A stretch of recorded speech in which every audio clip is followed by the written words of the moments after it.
Awesome. Recording starts. All right, it's 6:31, and I am officially calling the class size committee meeting to order. Thank you for coming. And before we start, I would like to give our Spanish interpreters a moment to, you know, bring their message and put their information in the chat. Thank you. The following message will be in Spanish. Para las personas que les gustaría escuchar esta conferencia en español, por favor, marcar el número de teléfono 347-966-4114, más el número de ID o PIN 752-893-571, más el signo de número. Repito, para poder escuchar esta conferencia en español, por favor, marcar el número de teléfono 347 966-4114, más el número de PIN o ID 752-893-571, más el signo de número, y pueden encontrar esa información ya posteada en la caja del chat. So the information to join the Spanish line will be posted on the chat. Thank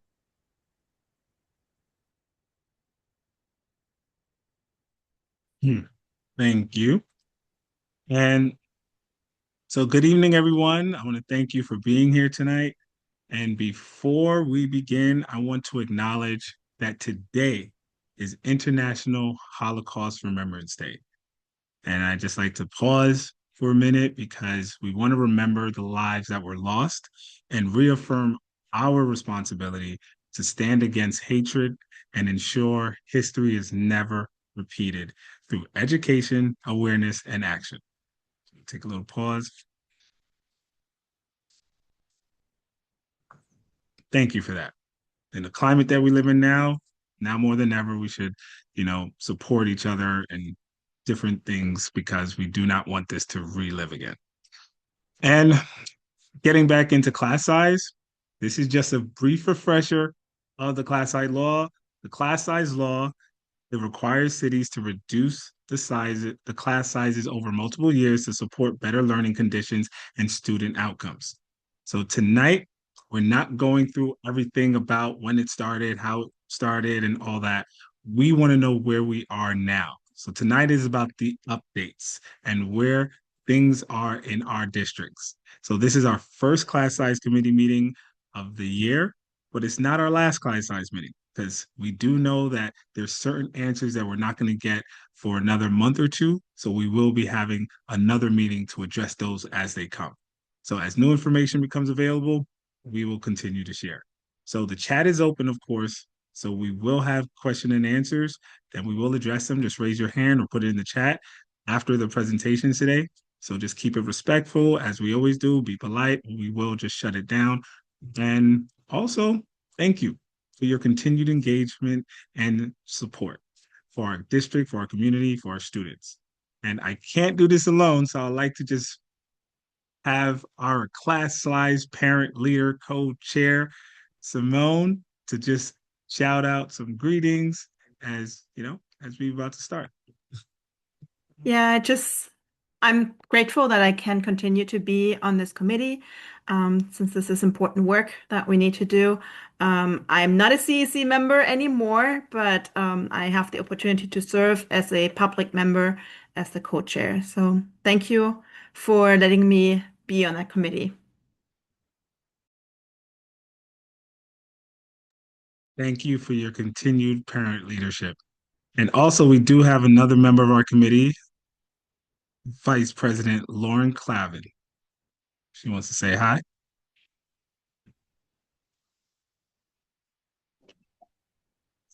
Good evening, everyone. I'm going to stay off camera. It's good to see all of you, and thanks for being here. Thank you. And thank you to our other fellow council member, Pakita Williams, who's always showing up for us as well. Just say hi before we start.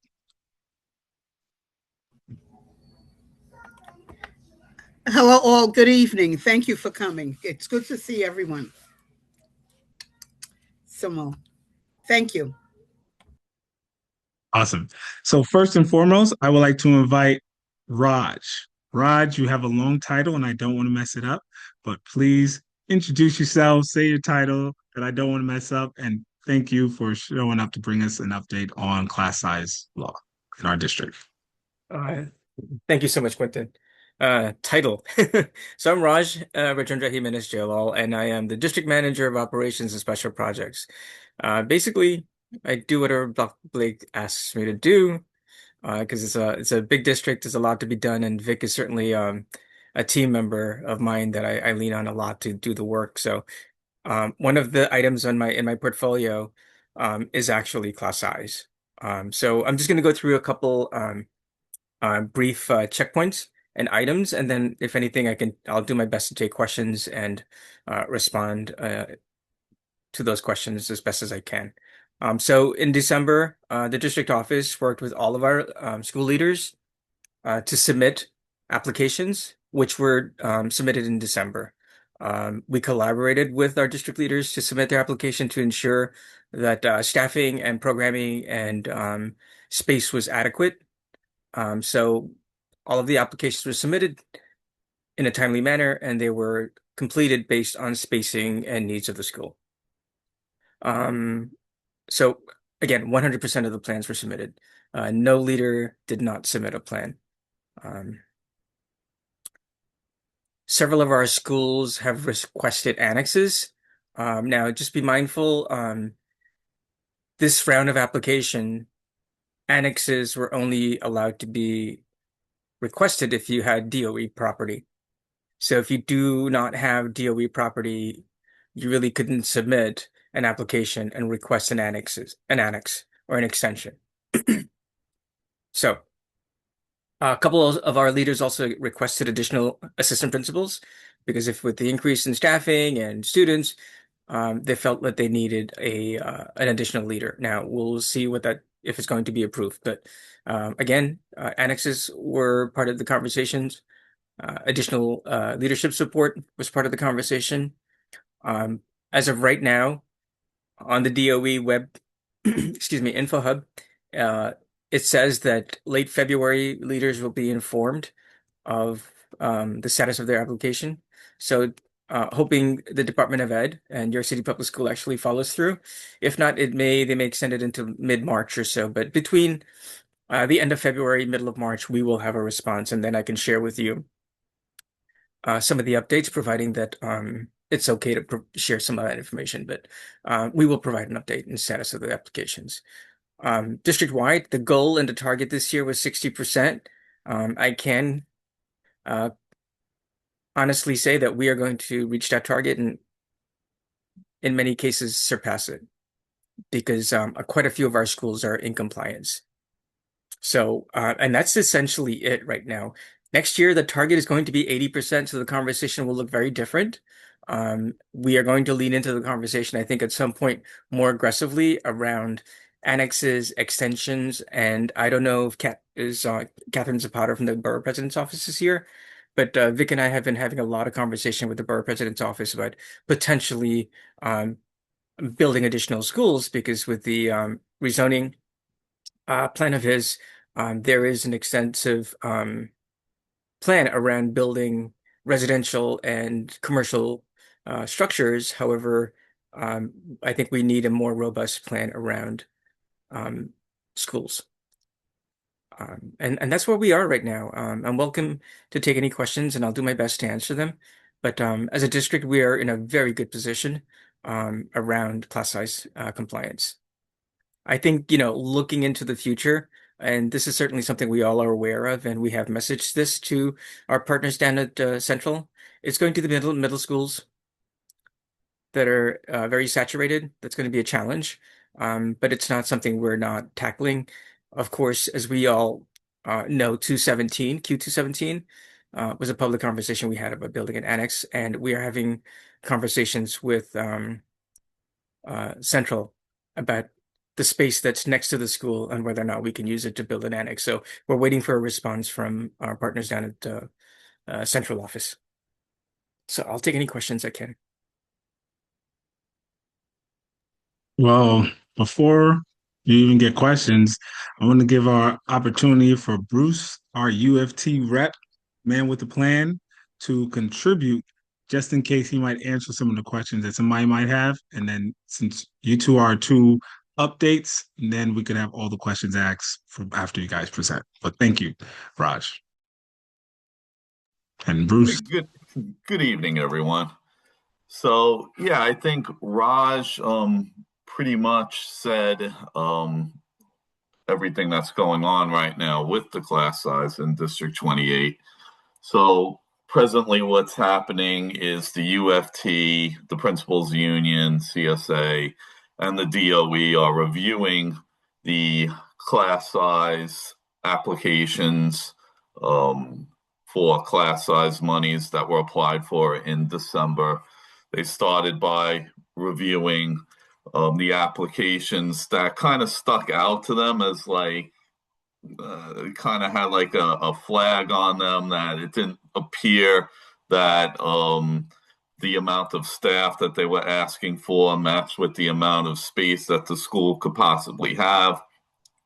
I did not hear that District 28 was involved in any of those flagged applications. So I think all of our applications were done well, and I know that the district office did help the principals in reviewing the applications before they were submitted to make sure that they were done properly. In terms of Raj mentioned that, yeah, some schools applied in our district for annexes. As far as I'm aware, School Construction Authority has visited MS 217, and School Construction has visited Junior High School 157. A couple of other schools also did apply for annexes. There was one question over the past month where it was stated that on the applications, the only option was annex, not extension. The UFT addressed that with the DOE. The DOE says that extensions are still on the table.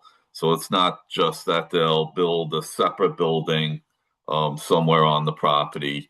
It is possible that they'll put an addition onto a school as well. And I would, just advise at this particular time for our schools that did state on the application they would need an annex to try to get school construction in there as soon as possible so that, we can move these plans along as quickly as possible. And yeah, I'll try to answer any questions as well if I can help out.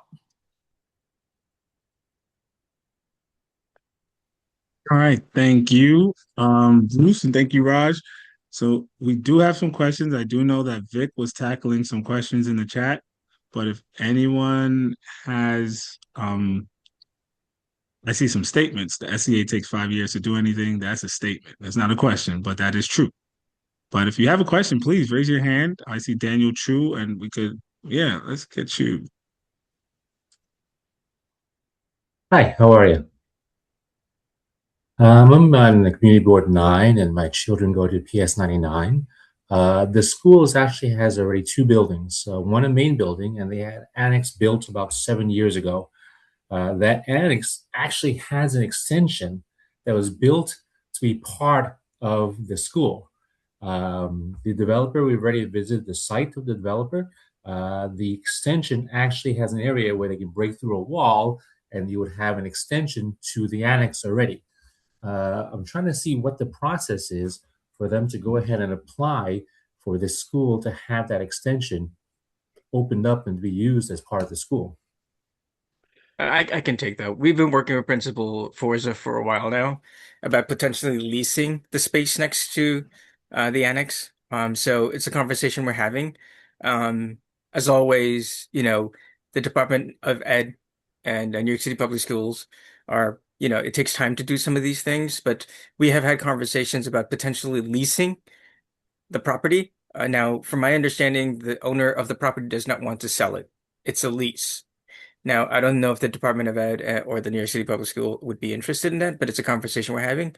But we don't know if that's going to be a possibility, but it's a conversation. That said, I know Principal Forza has truncated a grade level, which is allowed for more compliance in that building.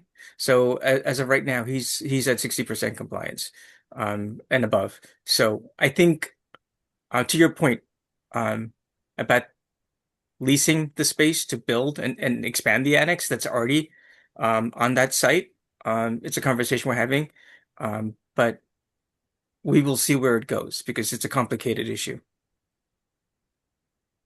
Thank you. You're welcome.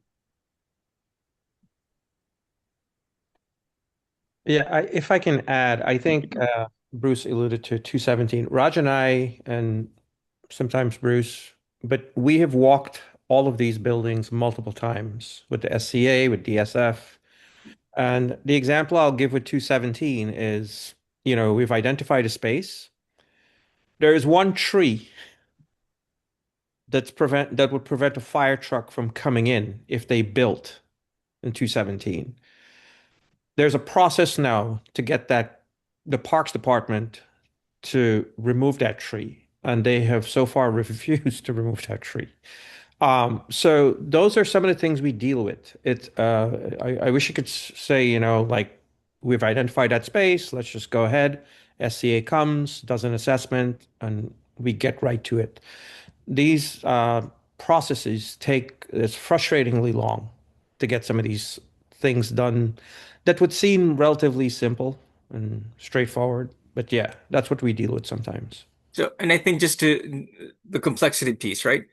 Thinking about, let's say, a school like 217, if we're building a structure that is going to physically connect to the building, which essentially is an extension, that would mean that the entire building that's over almost 100 years old has to be brought up to code, and that's just not financially feasible for the New York City Public School, right? So, and to some, aside from the financial aspects of it, structurally you can't do it because that would require wiring, plumbing, and a whole slew of other things that comes along with it around abatement. So that's why I think there's a little bit of a pivoting around more towards annexes, because those new structures do not have to. The old structure, once the new structure is built, the old structure doesn't necessarily have to be up to code.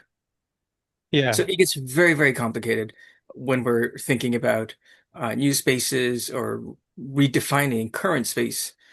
So I just would like for you to be mindful that we're working on it, but it's not very simple, especially with environmental laws and safety that comes along with our children going to a school.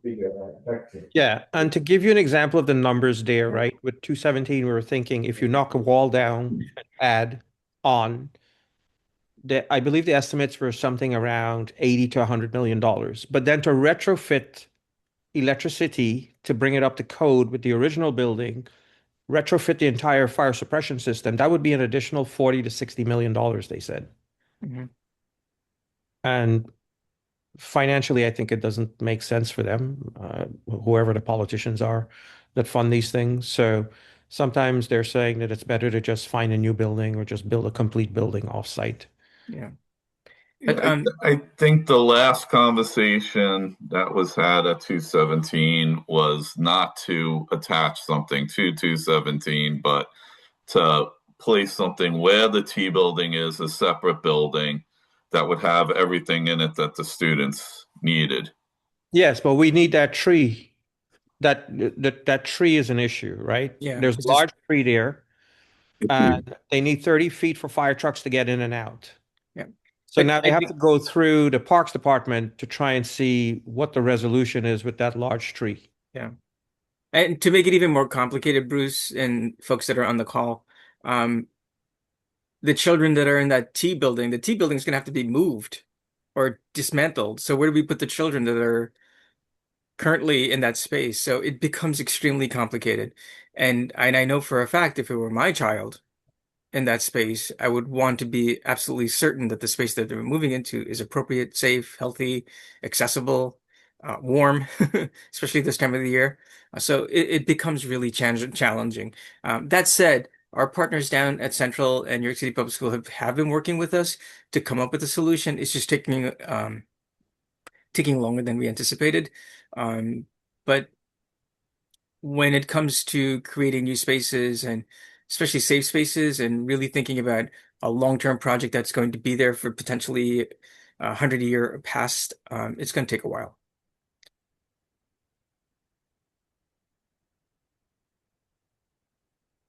Oh man, thank you. And I love the support and collaboration that we have. Jump in with all the answers and let's show how we collaborate and we work together. Next question we have from Jessica Zilo.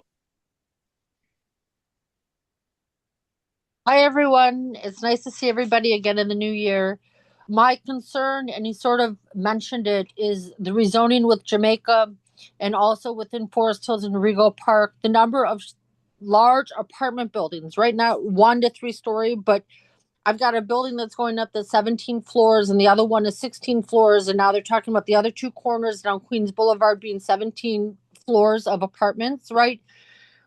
Where do those kids go to school? Because while you're combating the class size issue now, I don't think that there's some foresight, or maybe I'm incorrect, in regards to what happens when all those buildings are built and we have yet more people here. Because we already are we are crammed to the gills, right? You said 157 is going to get an annex, so I'd like to know where that's also going to go. But I'm seeing all these buildings go up around us, and people do have children.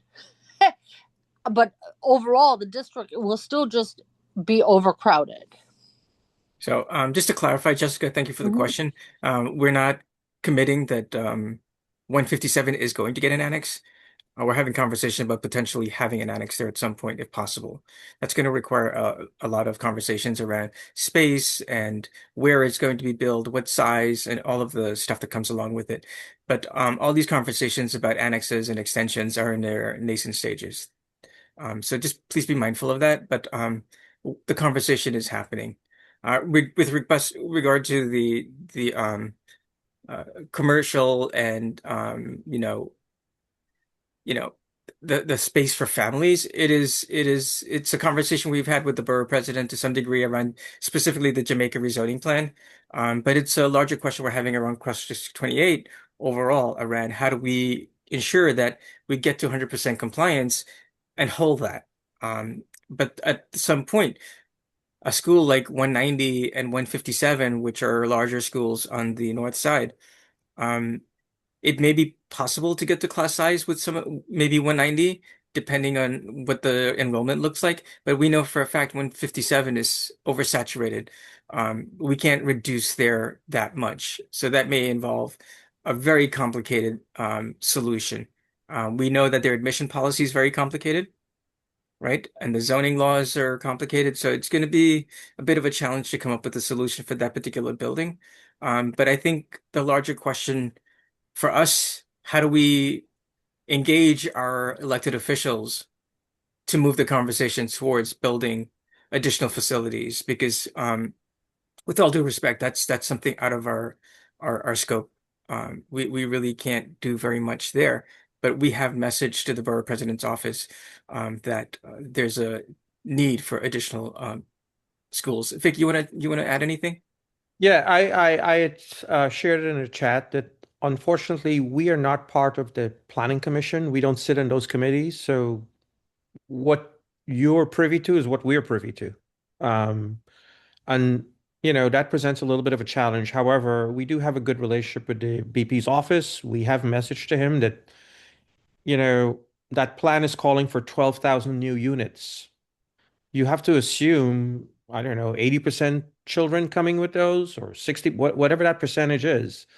But schools have to be built. Middle schools, elementary schools should be a part of that plan. I went through the plan. I didn't see that many schools. So I don't know if they're planning on adding schools, but I do think that that is an important thing. And I believe, if I'm not mistaken, Councilmember Natasha Williams is the one who's leading that part of it. So, but we don't have a say, unfortunately. Like we're not on those committees.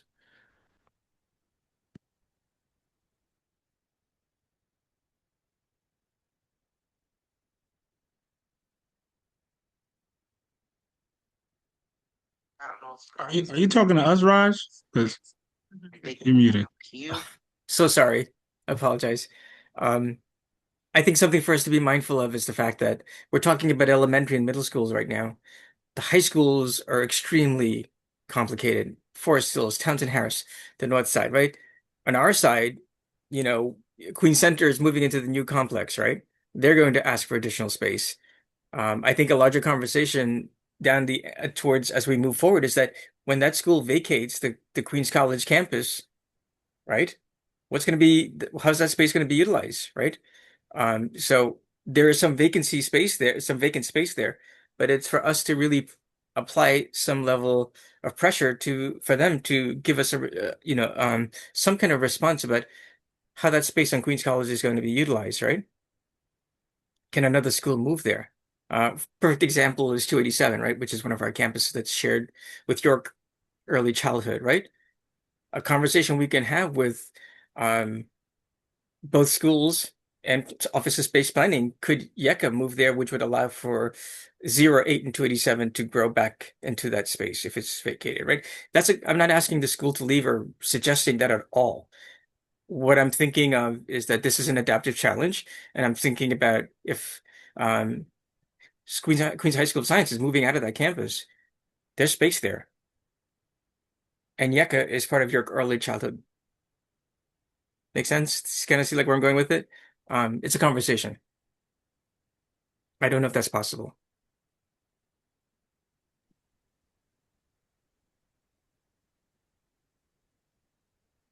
You about to add on that, Vic? No, no. Oh, I'm you bringing up the unmuted. SCA. I know everybody's asking about the SCA usually, but that process with the SCA is extremely long. Yeah. So SCA is a completely separate entity. Yeah. As you all know. SCA, they're separate entities from us. We work with them. However, they make their own decisions around their projects, which is not always shared with us.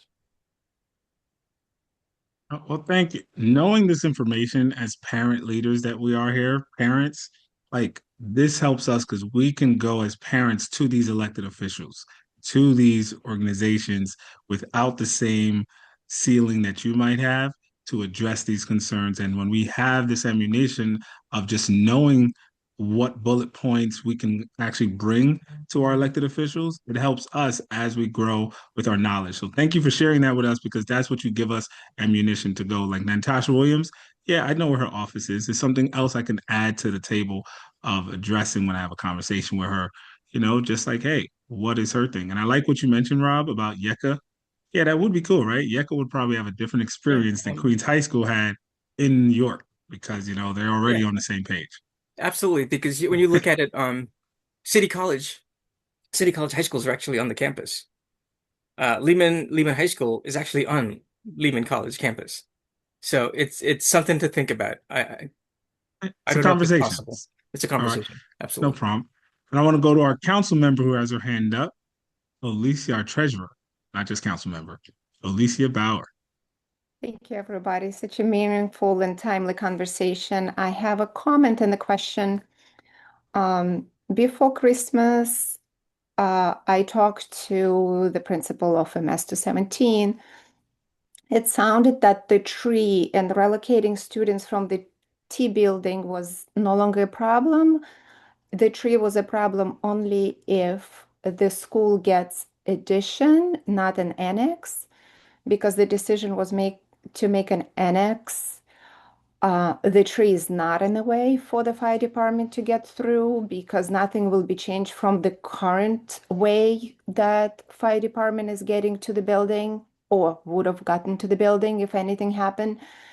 And the second, for the relocating children from the T building, in the summer, they were going to be put trailers now on the parks property where the children will be studying while the construction is going on. I don't know if Raj and Vic have a different information between Christmas and now, things could have changed, but it's just a comment.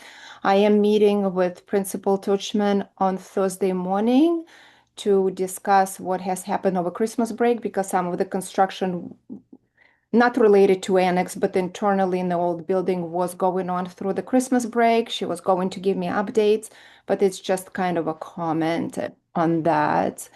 And I do have a question about Principal Lau's request to find a way for School Construction Authority, Queensboro President, to share the tracking of all the projects that construction projects that have been approved, money was allocated, and the rest is a mystery for a long time. So what happens on the principal side of things that they a lot of times don't know the updates on after allocation of the money, what happens next, where the process is at after a month, 2, 3, or a year. If everything is going well and the School Construction Authority received the grant, let's say Reso 8 grant, and decided to do the construction, it could go, that time could be between 2 months to 2 years, and the principals is just not, they are in a unknown zone what's going on. When construction starts, things don't get much easier because sometimes it's not a smooth process. It stretches over time and sometimes it stops and they have leftover money or leftover projects. And a lot of time they don't get responses from School Construction Authority. So it's such a complicated process where Principal Lau asked if the CEC can assist him, or all the principals for that matter in District 28. And when we visit CEC members, visit schools, we hear the same story. The money is given to the school, but after that, they don't know what's going on. Whether the School Construction Authority received the money, whether they are sending someone to evaluate those projects.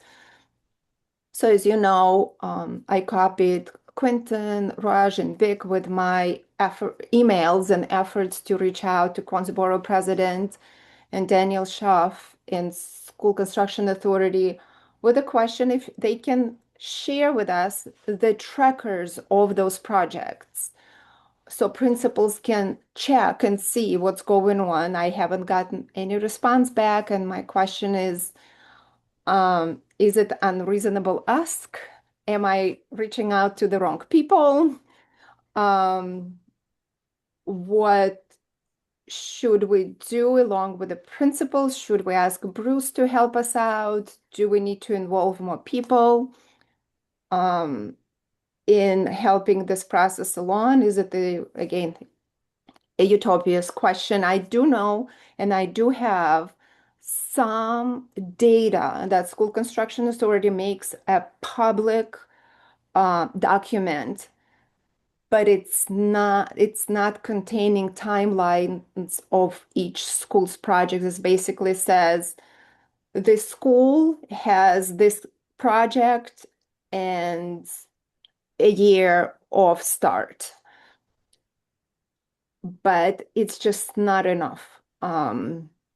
It is very frustrating for the principals to deal with this process. So please, Raj and Vic and Quentin and Bruce, Bruce have not been copied on my emails, but everybody else have.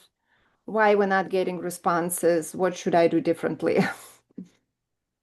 So I'll just try to address a couple of those things. The people Sure. you emailed are actually the point persons. I will try and follow up with Daniel Schaff. I don't, as Raj said, they're independent, so we're at their whim also. But we can try and follow up with that. Going back to the 217 issue, it is a catch-22. They would put the temporary buildings, the temporary housing in the parks area, correct? Mhm. Fire truck still would need to get in to that area if the kids are going to be in those temporary buildings. So that tree still becomes the issue. Mhm. And that's the catch-22 there. right? The Parks Department also needs to give them permission to put the buildings there. I wish I could tell you it's a simple thing. It's just, for us, it's frustrating because everything is so complicated. But I will follow up with SCA and try to get you some information. I don't know what they're privy to share. I couldn't tell you, but I can at least have them say what they're privy to share. Yeah, I think to the question around 217, right? And everybody knows who knows me. Unless it's in writing, it's not a plan, just ideas. And as of right now, we have not received anything in writing from our partners down at New York City Public School and Central regarding the plan. Principal Tushman summarized the requests and the conversations we've had. We're awaiting still what some of these solutions will entail. Quite a few of the things that were discussed have been addressed, like the locker rooms they're starting to outfit those in the STEM lab, and those are things that are easy for, relatively, right? Compared to the annex. So I think that is going to be a challenge, and we just have to wait.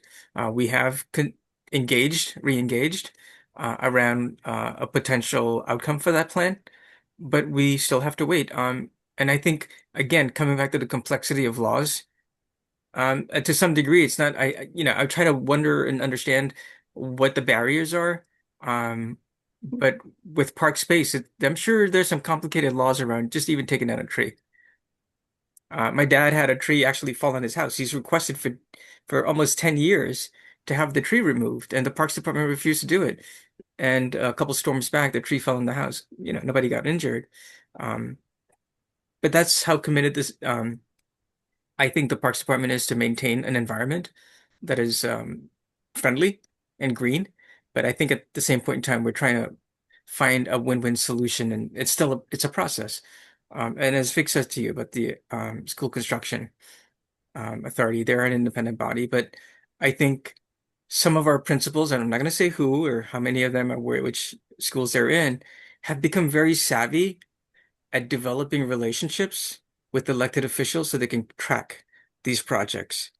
And I think that might be the best solution as we think about, for example, the borough president's office, right? Let's say you've been awarded. Do you really have a great relationship with that office to follow up with folks there, right? Or even central school construction, or even the CEC, right? You show up there, Principal Lau says something to you, you sent the email, which is fair, right? Because it's a query. And we did our best to support.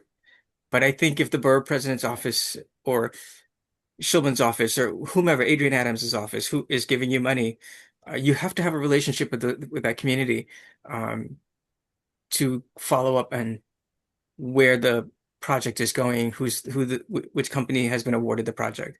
But I think, to your point, we can engage that process.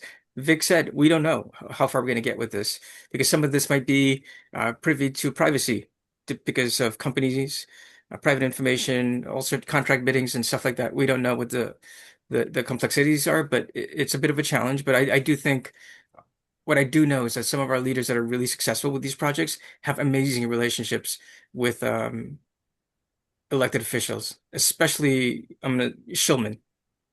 A lot of our leaders have really great relationships with our elected official Shulman. So, and even the borough president's office, Catherine Zapata has been amazing at following up with some of these things. But whether or not we can make something or get something developed that is public facing, I don't see how that can potentially happen because of privacy and bidding laws and all that stuff. Right. I don't think we're asking for the public accessible tracker. I'm just saying that one already exists. It's not very detailed. But Kat, in a one-on-one conversation, said she will reach out to Principal Lau and tell him where the projects stand, and she never did. That's why, all those emails started to happen. I don't know how to build a good relationship with her, because of I think after she promised, she offered to contact her with any questions, call her, mail her. I reached out to her 3 times and she never responded. So that is honestly the most frustrating part of building a relationship when it's not two-way relationship.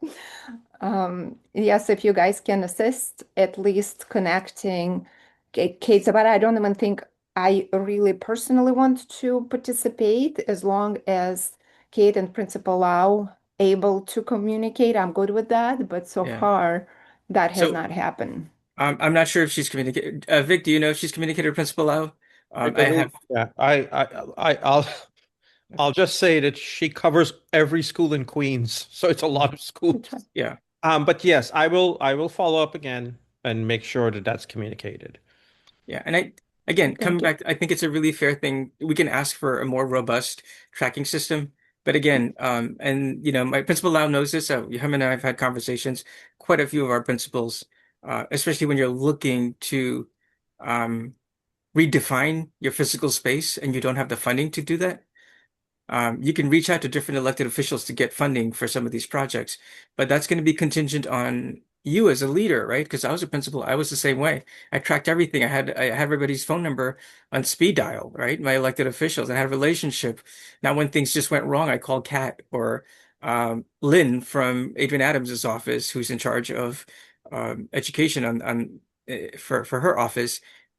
Lynn and I have a conversation every year about visiting my school. So I think it is about building a robust relationship, not necessarily with you, Alicia, or members of the CEC. The principals have to do that as bodies that function within that community, right? That's a relationship. That's a partnership.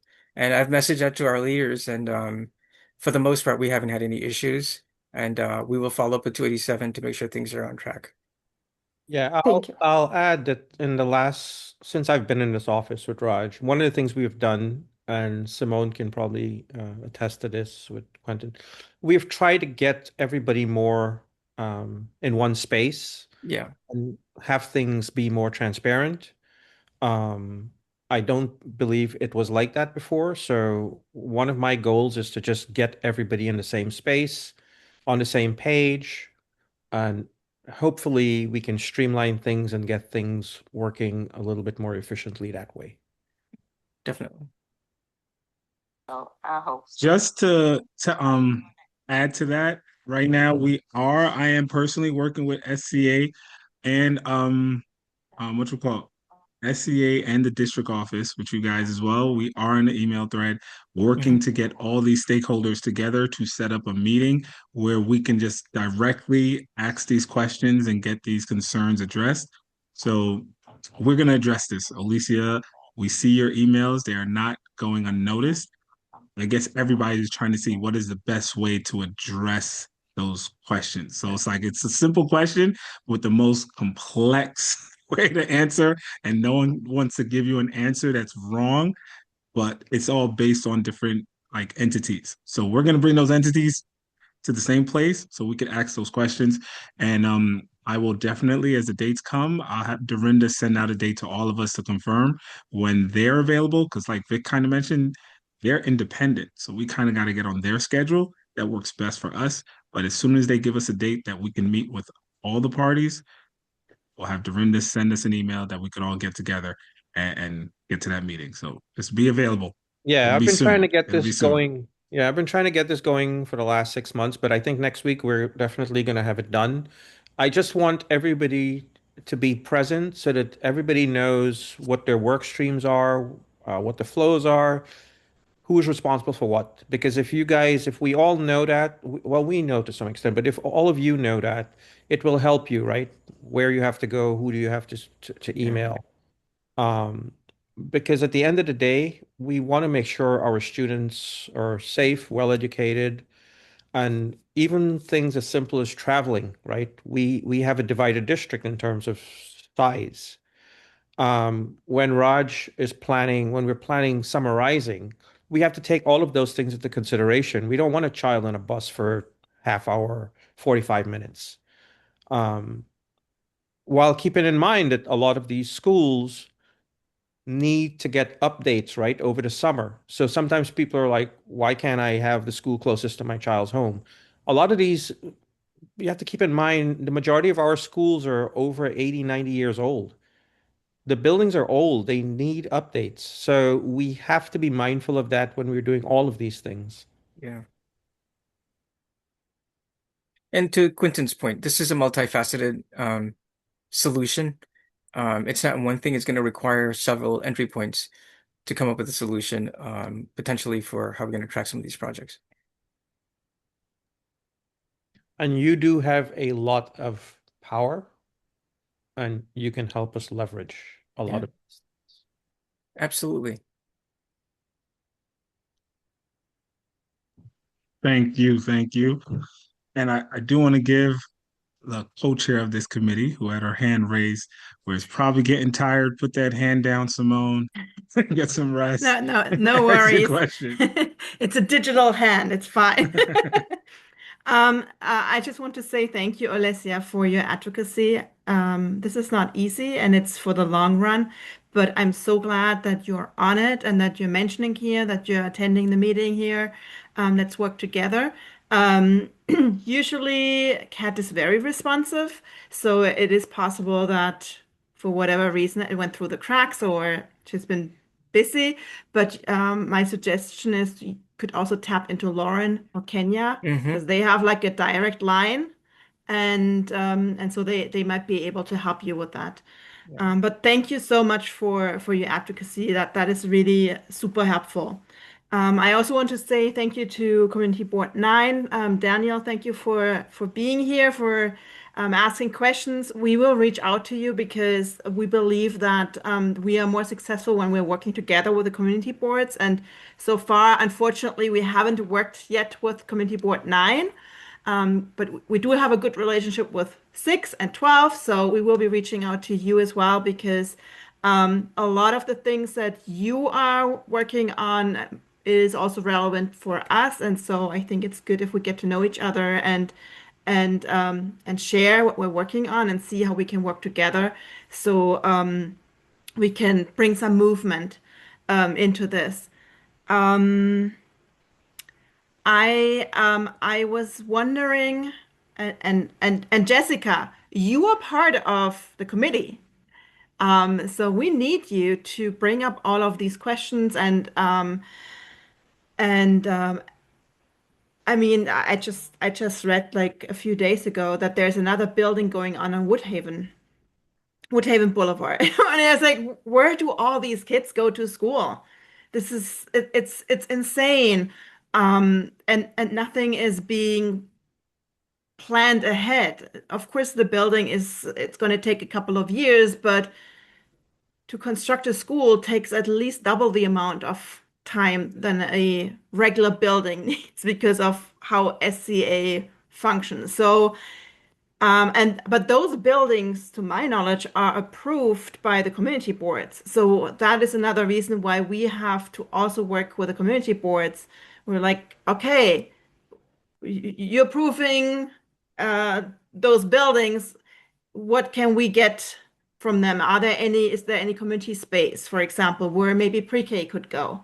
I know that was an idea to take out pre-K from schools, put them into community spaces, and we have so many new buildings there. They must be having some sort of community space because there's also affordable housing, and I believe usually it's together. When they offer affordable housing, they also offer like community space. So these are questions that we have to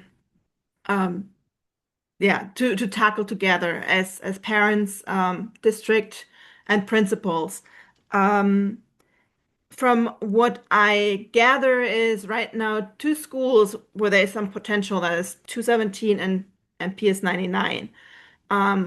Would it help for us to get like as the committee? I think if we work together with the principals, the district, and reach out to those community boards of those schools, to just add a little bit more urgency to, would that be something we could be doing, or what are your thoughts? So with 217, we already have an entry point and a conversation going on. 99 is a little bit more complicated. I don't think New York City Public School wants to lease space. And that's something we've been working on for a little over a year now, about revisiting that conversation with Central. whether that's a potential opportunity. I don't know how that would work out for 99, but we're also thinking across not just 99, we're looking at quite a few schools on the north side that are at capacity. There's like no space for them to grow into. I'm going to just name one specifically because we already know it's the case with 220. Principal Pizarro there's no way to reduce in that building. So how are we going to handle that now? Across the district, we are going to reach our target, but that becomes a challenge as we start moving towards 80% and 90% or 95, whatever the targets are going to be. And it involves potentially building another school there, or maybe overflowing students to neighboring schools, which could be 206, 303. I don't know, all the schools, and particularly on the north side. The south side, you can overflow to south schools, because not many of our families are going to want to travel from, let's say, Ozone to Forest Hills. Just a very long commute on a bus or even the public transportation, right? So my point is, this is going to become very complicated and nuanced as we start thinking about enrollment protocols, which is something I've been asking for a while now.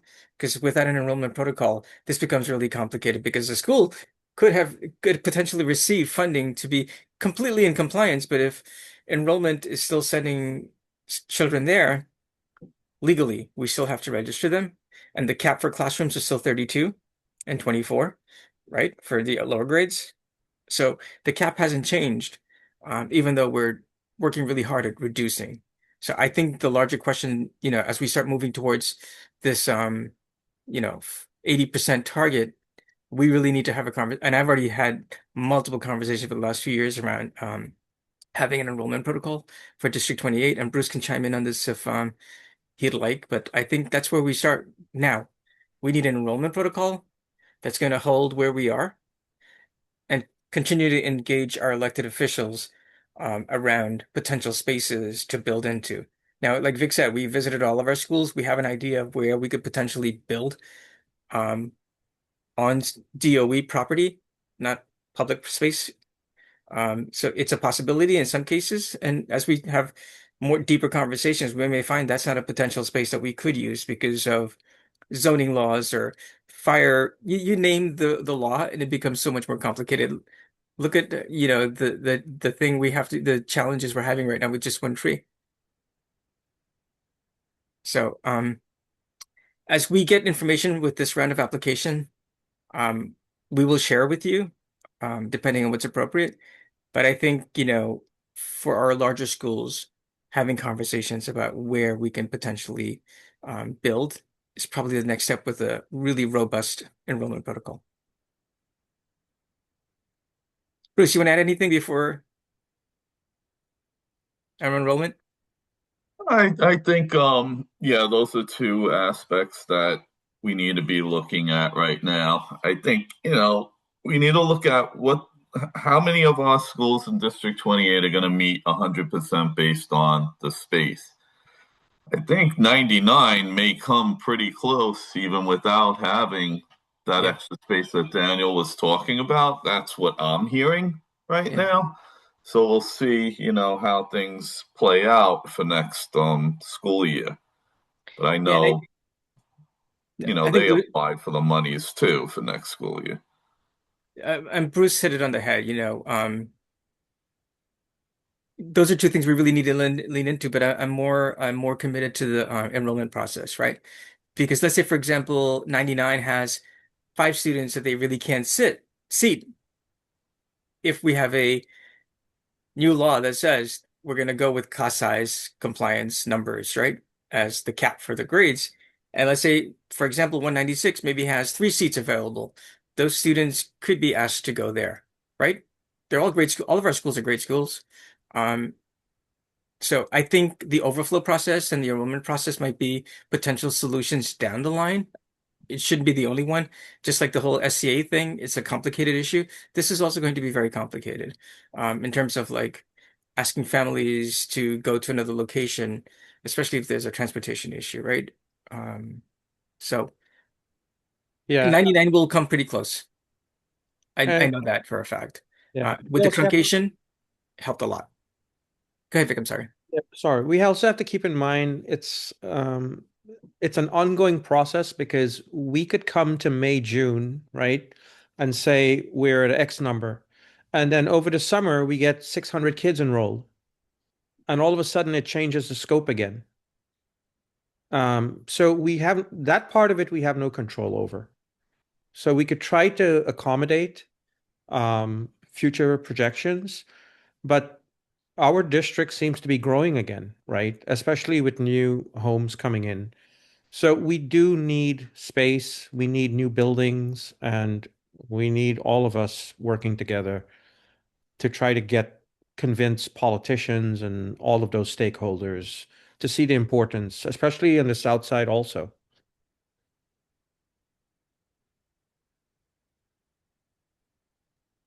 Trying to say. I Is there think anybody? maybe one of the next step for us could be inviting our identified elected officials that are going to make these decisions, because I think we're going to hit a threshold at some point around what we can do. And then it's going to be up to making decisions about, are we going to facilitate commercial enterprises or residential, right?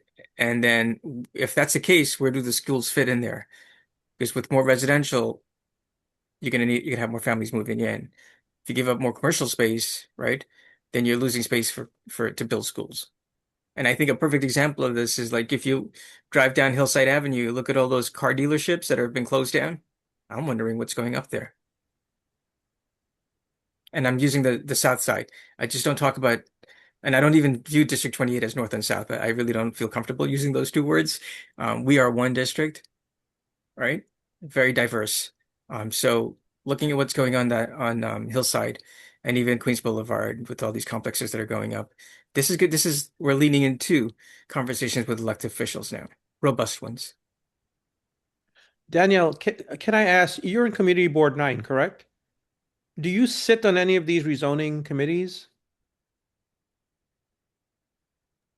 I'm on the committee for the Youth and Health and Social Services, but there's another committee for zoning. Things are quite up in the air because the City of Yes has been passed. So a lot of the ULURP processes that they had to go through before in the past, they're out the door now. And actually, they're still starting to figure out what can be done and what cannot be done. I know that some of the City of Yes, they can go ahead and build on residential properties now, large residential properties. There's a property in Forest Hills that we're talking about, a big house on 108th Street, and they're going to knock that down and build a 3, 4, 5-story building. And City of Yes does not specify if anything they're building has to be affordable housing either. Nobody said anything about affordable housing in City of Yes. The hope is that they'll build some, and they'll build enough of it that some of it will be affordable, but nobody specifies it's going to be affordable housing for City of Yes, unfortunately. Yeah, the reason I asked I'm is not on any of the zoning committees. yeah, the reason I ask is like I feel this is just a personal thing. If decisions are being made about these communities, at least CEC members should be a part of them or have some input. But I don't know who makes up these committees and who gets to be on them. The community board has some say. They can make recommendations. They can go ahead and poll and make votes, but they cannot force the city council members to go ahead and go one way or the other. Not only that, the last round of ballot proposals actually concentrated more power with mayoral control over the city council. So unfortunately, it's the Department of Buildings and the mayor that has much more power in terms of zoning nowadays. So it's more performative, basically.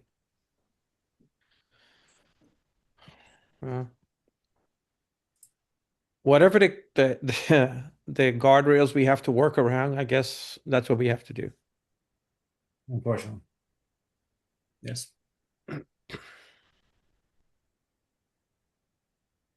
Did you have any more questions, Simone? No, thank you. Thank you all. And thank you, Daniel, for explaining the process. Yeah, I think I love your idea, Raj and Vic, to get people together, especially those who are making decisions, elected officials, I think that would be wonderful if you could organize a meeting like that and include CEC members. If possible, also class size committee members, but I understand that the room might be too full. But that would be really great It's gonna because be there is some virtual. urgency. We'll add you. It's virtual. Okay, good. Yeah. Quite honestly, and I say this respectfully, I think the CEC has more leverage than the District 28 office in terms of coordinating the political aspects of this work now. Certainly, we can reach out. We have a good relationship with several offices. I have a really good relationship with Adrian Adams. Vix has a great relationship with the Borough President's office, and quite a few. But I think you, as an entity, as a body wanting to move this work, this is where you, as a CEC, probably have to take the reins and move this conversation at that level. We're not going to get much traction. Yep. I think Quentin and members of the body setting up meetings, reaching out, creating relationships if you already done so, and just saying, listen, we'd love to have an open conversation about how we're going to address this moving forward, and you're welcome to join us. And we see who shows up, and then who doesn't, then we potentially reach out and ask for a follow-up meeting with them, either individually or in some fashion. But I think that's where the work is going to land right now, with the CEC reaching out and generating some momentum, because as an office, we're only looking at 28, because the solution might involve 24, 25, and maybe 27, those districts as well. So, and that's where they have a wider reach than we do, if that makes sense. Of course, it makes sense. Yeah. No. And this year we are planning for our legislative breakfast after our town hall. That's going to be like the main thing that we're going to be focusing on ending this year. So that, and I see that was put in the chat, is something that we can directly focus on. This is something that's very concerning, and we need answers. We need advocates. We need people to be fighting for us in their positions, especially our elected officials. Let's invite them to the breakfast. Everybody likes to eat. We'll make sure that we get all of our stakeholders.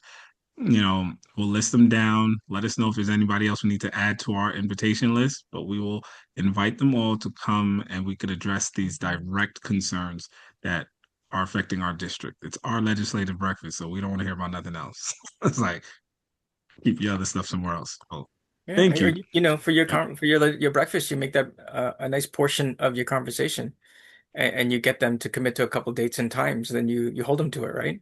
Because they're doing it in public. So, I think Let's that do it. Well, see, we didn't create the legislative committee team setting that up, but we Okay. will be doing that just in case it's any of you council members that are here tonight. We're taking notes. This is recorded. We could always play it back, but we will be organizing the agenda to address these concerns so we can really have an impactful legislative breakfast. It's not about the food. It's about the impact. Food should be good. And do we have any other questions or concerns? I do know Lauren has been in the chat. Thank you, Vice President. And we have Second Vice President Jennifer here as well. If there's anything anybody wants to address, or I'll just add that everything went very well today with the schools, given the storm. I say this all the time. We have the best principals in the city. I say that, and that's not hyperbole, or we have by hands down. And I've been I've worked in 6 different districts. By far, 28, we have the best leaders in the business. That's why everything always runs smoothly. Nobody wants him. That's why they keep sending him around. But but I will say, to add to that, we also have the best CEC, because believe it or not, we are involved with, especially me. I interact a lot with the other districts and superintendents, and ours is one of the CECs that's not just involved, but genuinely care and work well together with all stakeholders. That's not to disparage other CECs, but I think you guys do an amazing job. Absolutely. It's always been that way. Just that's why we were able to keep, charter schools out of our district. And again, like you guys mentioned, Alicia's doing a great job with surfacing these things. And that's what the CEC's function is, right? And I'd rather that than nothing at all coming our way if things are not going well, right? So as a district, as a CEC body, you're doing great work. Continue to let us know when things are not functioning, and we'll do our best. But again, Vic is right. Great leaders and great CEC, and just by virtue of setting up this committee to continue the conversation about how we're really going to address class size, I wonder how many district CECs are actually doing this right now. So it's a testament to the commitment and the work we're doing. It is. Anything you want to add on that, Bruce? Yeah, I always say District 20 is the best. So I want to give a shout out to the, not just the principals, but all the educators in the school for helping things to function so well today, and also to make the remote learning the best that it could be yesterday as well. Yes, it was definitely good. Well, Spanish interpreters, do we have any questions on our Spanish line? No questions on the Spanish line. Great. So I just want to end this with a quote that I heard. Parent leadership is rooted in learning, strengthened by growth, and sustained by showing up for our children. That's what we're doing here tonight on a Monday. No, today's Tuesday. On a Tuesday night in the freezing cold and with snow all over our cars, but we're here advocating for our children. So I want to thank everyone for coming tonight. Thank you for always showing up for yourselves, showing up for your students, showing up for our district. And I look forward to what's to come from this. So till then, stay warm, stay safe, and have a good night. This meeting is adjourned. Thanks. Be well, everyone. Have a good evening. Night. Thank Take care. you. Thanks, Quentin. Thanks, everyone. No problem.